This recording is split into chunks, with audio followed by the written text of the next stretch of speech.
Hey hi everyone, again welcome back to my daily blog.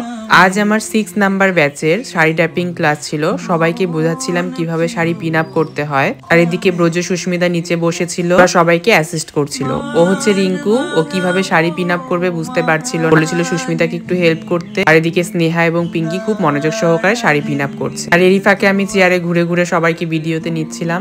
এখন সবাই শাড়ি পরে ফেলেছে। আমার এই ব্যাচে দুজন ছেলে স্টুডেন্ট রয়েছে, রাজা এবং সজল।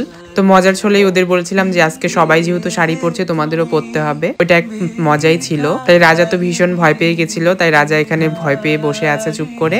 যদিও এটা মজাই করছিলাম আমি ওদের সঙ্গে, ওদের আমি শাড়ি কখনোই পরাবো না।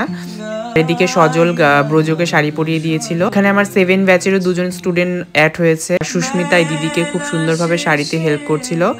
বাইরে দেখো, বাইরে দেখাচ্ছি এর কারণ যারা শাড়ি নিজেরা পরে ফেলেছে বা শাড়ি ট্যাপিং করেছে তারা বাইরে গিয়ে প্রচুর সেলফি এবং ভিডিও তুলছে। এরই মধ্যে আমি সবাইকে ডেকে নিলাম ক্লাসে এবং বললাম যে তোমাদের একটা আমি ভিডিও নিব রিলসের জন্য। সবাই শাড়ি পরেছো সেটারই একটা এক্সপ্রেশন করবে, সেটাই একটা ভিডিওতে নিব। আর যেই বলেছি যে তোমাদের নিয়ে একটা ভিডিও করব, তাই এত খুশি সবাই একটু চুল ঠুল ঠিক করে নিচ্ছে। চলুন আপনাদেরও দেখিয়ে দেই একটু ভিডিও ট্রান্সফরমেশনটা।